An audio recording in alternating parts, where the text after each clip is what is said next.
Hello YouTube, thought to do an unboxing of the Spyderco Dragonfly 2 and ZDP189.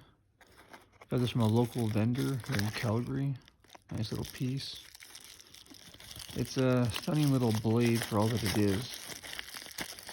It's again with the ZDP189 steel. It comes with a dual point left hand right hand clip.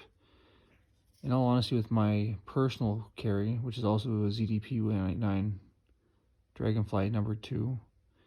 I find the clip actually about the worst piece of it all. I feel that when it's engaged, it probably rocks itself back and forth.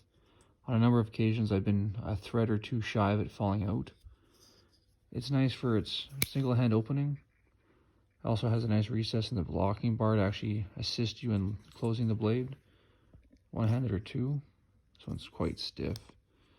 But my personal knife is also Dragonfly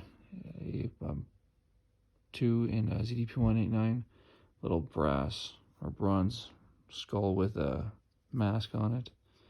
Find it takes an incredibly keen edge and has a very interesting patina from being inside my pocket, which actually follows the handle itself. But this one's been worked in. It's quite nice, really comfortable to have in the hand.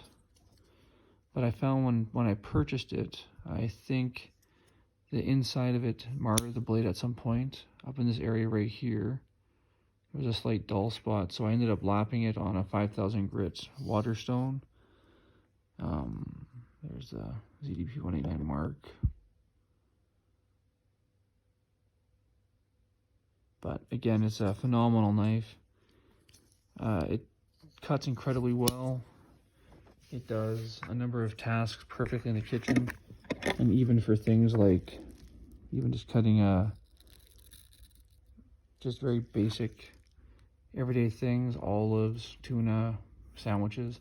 It's a great little knife. Again, it's a perfect little ZDP option, and it's small enough that it can be carried on flights, both across Canada as well as into the United States. So it's just a nice little piece, wicked sharp. Good little jimping on the back is very positive grip. And even in the defensive world, when it comes down to edge tool defense or otherwise, anybody who's initiated and indoctrinated in those types of martial arts would understand quite keenly that the blade, even though stout and quite short, is actually more than one would need to defend oneself quite adamantly. And it's a perfect little everyday blade. I think it's 90 thousandths of an inch thick, but the really nice flat grind about it just lends it incredibly well to just being a very versatile cutting tool.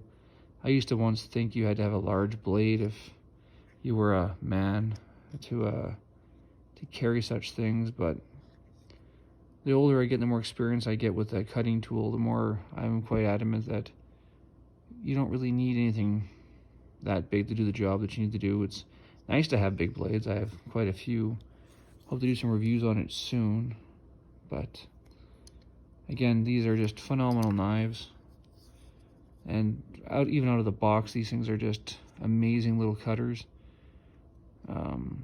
The only thing I could fail on any of this is just the clip. It's a little wire. It's kind of flimsy. I mean, I'm actually thinking about remaking one out of Damascus, or even just Damascus, and just putting a nice heat blued anodization on it. But yeah, smash that like button, and I'm always willing to take on more subscribers. In fact, I might be doing a giveaway at some point soon, so hammer it up, and I'll talk to you guys soon. Enjoy.